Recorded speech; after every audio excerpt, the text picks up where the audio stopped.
بسم الله الرحمن الرحيم الحمد لله رب العالمين والصلاة والسلام على المبعوث رحمة للعالمين نبينا ورسولنا محمد وعلى آله وصحبه أجمعين ومن تبعهم بإحسان إلى يوم الدين أما بعد. محترم ناظرین کرام، السلام علیکم ورحمۃ اللہ وبرکاتہ۔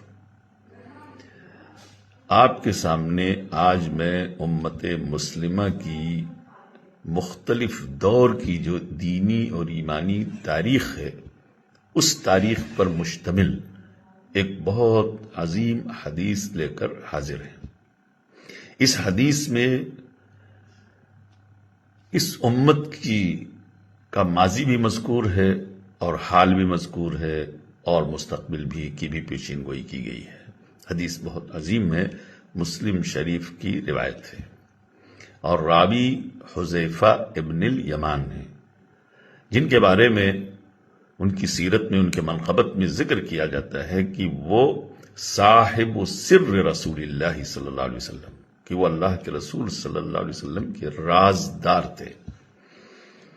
ان کے بارے میں اور مزید ان کی سیرت اور ان کی شخصیت کے بارے میں اس وقت بیان کرنا مقصود نہیں ہے، اس لیے بس اسی پر اکتفا کرتے ہیں۔ آتے ہیں اس حدیث کی طرف جس کی طرف میں نے اشارہ کیا، جو حدیث کی اس امت کے ماضی، حال، مستقبل تینوں پر روشنی ڈالتی ہے۔ راوی حذیفہ ابن الیمان کہتے ہیں، کان الناس یسألون رسول اللہ صلی اللہ علیہ وسلم عن الخیر وکنت اسألہ عن الشر مخافت ان یدرکنی۔ غور سے سنیے گا، ابھی ہم صرف ترجمہ کریں گے، اس کی تشریح اور اس کی تفسیر اور اس پہ تدبر جو ہے بعد میں ہوگا۔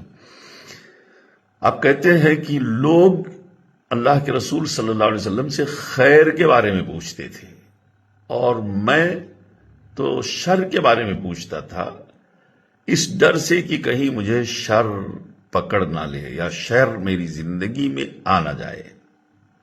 اسی وجہ سے کہتے ہیں میں نے اللہ کے رسول صلی اللہ علیہ وسلم سے کہا، فقلت یا رسول اللہ انا كنا فی جاہلیت وشر۔ اللہ کے رسول، ہم ایک زمانہ تھا جب ہم جاہلیت میں تھے اور شر میں تھے، یعنی برائی میں تھے۔ فجاءنا اللہ بہذا الخیر، پھر اللہ تعالی ہمارے پاس یہ خیر لے کے آیا، یعنی یہ دین اسلام۔ فہل بعد هذا الخیر شر، تو کیا اس خیر کے بعد جو ہمیں اسلام سے ملا، کیا اس خیر کے بعد پھر شر آ سکتا ہے یا آئے گا؟ تو آپ نے فرمایا نعم، ہاں، اس خیر کے بعد پھر شر آئے گا۔ فقلت، راوی کہتے ہیں میں نے کہا، هل بعد ذلك الشر من خیر، یہ دوسرا سوال۔ انہوں نے کہا کہ پھر جو ہے کیا اس شر کے بعد، جو خیر کے بعد یعنی جو اسلام کے بعد شر آیا، اسلامی یعنی تاریخ میں امت مسلمہ پر جو شر آیا، تو کہتے ہیں کیا اس شر کے بعد پھر خیر آئے گا؟ تو نبی کریم صلی اللہ علیہ وسلم نے فرمایا نعم وفیہ دخن، ہاں، اس شر کے بعد خیر آئے گا لیکن اس میں دخن ہوگا، دخن۔ راوی کہتے ہیں قلت وما دخنوا، کہا اللہ کے رسول یہ دخن کیا چیز ہے؟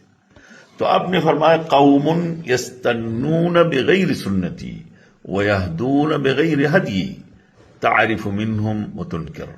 کہا دخن کا مطلب یہ ہے کہ ایک قوم ہوگی، یعنی مسلمانوں میں اسلام کے نام پر ایک قوم ہوگی جو میری سنت کو چھوڑ کر دوسری سنت اختیار کرے گی، میری سنت سے ہٹ کر کے کوئی دوسری سنت اختیار کرے گی، اور میری ہدایت کو چھوڑ کر کے، میری ہدایت کے علاوہ کوئی اور ہدایت جو ہے لوگوں کو اس راہ پر لے جائے گی یا لوگوں کو بتائے گی۔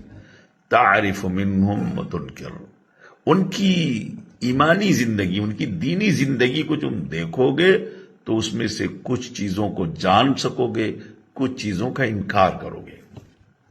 فقلت، تو راوی کہتے ہیں میں نے کہا هل بعد ذلك الخير من شر، یہ جو خیر آیا شر کے بعد، تو پھر کیا اس خیر کے بعد پھر دوبارہ شر پلٹ کے آئے گا؟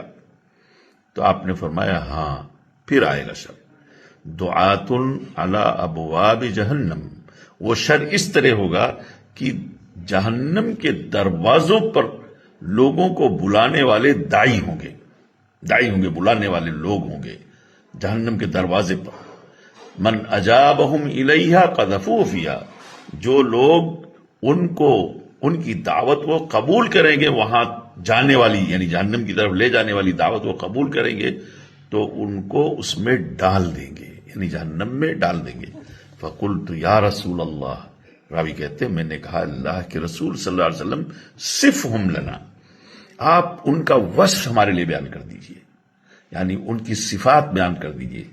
قال، آپ نے فرمایا نعم، ہاں ٹھیک ہے. قوم من جلدتنا ویتکلمون بألسنتنا، کہا سنو وہ ایک قوم ہوگی جو ہم ہی میں سے ہوگی. من جلدتنا، بعض جلدتنا جلد کہتے ہیں چمڑی کو، مطلب ہے کہ ہماری ہی نسل سے ہوں گی یا امت مسلمہ کی طرف ان کی نسبت ہوگی. یہ جلدتنا کا ہے، ملت اسلامیہ کے افراد ہوں گے، قوم ہوگی. وَيَتَكَلَّمُونَ بِأَلْسِنَتِنَا، اور ہماری زبانیں بھی بولیں گے. اس سے مراد زبان عربی زبان ہی نہیں ہے، بلکہ شریعت کے نام پر جو بھی بات بولیں گے وہ شریعت کی ترجمانی میں وہ شریعت کی زبان مانی جائے گی. تو کہا ہماری ہی زبان بولیں گے، یعنی ہماری طرح سے دین اسلام کی باتیں بولیں گے. قلت، لیکن وہ کیا ہوں گے؟ وہ دعات علی ابواب جہنم ہوں گے. بڑا خطرناک مسئلہ ہے. تو راوی نے فوراً پلٹ کے کہا یا رسول اللہ فما ترى ان ادرکنی ذلک، پھر آپ کا کیا خیال ہے، آپ ہمیں کیا مشورہ دیں گے اگر وہ دور ہمیں مل گیا تو؟ قال تلزم جماعت المسلمین و امامہم، کہا اس ماحول میں اگر یا اس دور میں تم اپنے آپ کو پاؤ گے تو تم مسلمانوں کی جماعت کو پکڑ کے رکھنا اور ان کے امام، لازم پکڑنا، یعنی لزوم کہتے ہیں کسی چیز کو لازم اختیار کر لینا. تو کہا مسلمانوں کی جماعت کو اختیار کرنا ضروری طور پر، اور ان کے امام کو بھی، یعنی مسلمانوں کا جو امام ہوگا، جو ان کا رہنما ہوگا جماعت المسلمین کا، جو امام سے مراد یہاں جو ہے وہ حاکم وقت، خلیفہ وقت، سلطان وقت، یہ سب اس میں شامل ہیں سب. اور اسی لیے کہا کہ جماعت المسلمین اور ان کے امام، مطلقاً اس کا اطلاق یہیں پر ہوتا ہے، لیکن دینی قائد اور رہنما پر بھی ہوتا ہے. لیکن اس کی تشریح میں آگے کروں گا، ابھی تو ترجمے پر اکتفا کر رہا ہوں. فقلت، پھر راوی کہتے ہیں فَإِن لَّمْ تَكُن لَّهُمْ جَمَاعَةٌ وَلَا امام، اگر کوئی ایسا ماحول ہو، ایسی جگہ ہو جہاں نہ تو مسلمانوں کی کوئی جماعت ہے اور نہ ہی کوئی امام ہے، یعنی کوئی رہنما اور قائد بھی نہیں ہے، لیکن فرقے بہت ہیں، اسلام کے نام پر فرقے بہت ہیں، تو کیا کریں گے ہم؟ تو اللہ کے رسول صلی اللہ علیہ وسلم نے کہا فَاعْتَزِلْ تِلْكَ الْفِرَقَ كُلَّهَا، پھر ایسی صورتحال میں تم تمام فرقوں سے علیحدگی اختیار کر کے رہنا، سب سے الگ تلگ ہو جانا، کسی کے ساتھ اپنا تعلق نہیں قائم کرنا. وَلَوْ أَن تَعَضَّ عَلَى أَصْلِ شَجَرَةٍ، اس تنہائی میں، اس الگ تھلگ ہونے میں اگر تمہیں کسی درخت کی جڑ بھی پکڑ کے دانت سے مضبوطی سے تھامنے کی ضرورت پڑ جائے تو تم پکڑ کے رہنا. حَتَّى يُدْرِكَكَ الْمَوْتُ، یہاں تک کہ تمہاری موت آ جائے. وَأَنْتَ عَلَى ذَلِكَ، اور تم اسی حال میں رہو، یعنی تمام گمراہ فرقوں سے اپنے آپ کو بچا کر کے اپنی تنہا زندگی، اپنی خلوت کی زندگی، اپنی اعتزال کی زندگی بسر کرنا، لیکن گمراہ لوگوں کے ساتھ شریک نہیں ہونا، ان کی دعوت پہ لبیک نہیں کہنا. یہ جو ہے نبی کریم صلی اللہ علیہ وسلم نے فرمایا یہاں جب صورتحال اس تک ہو جائے تو یہی کرنا. حدیث یہاں پر ختم ہوتی ہے، اور حدیث جیسا کہ میں نے پہلے کہا مسلم شریف کی روایت ہے.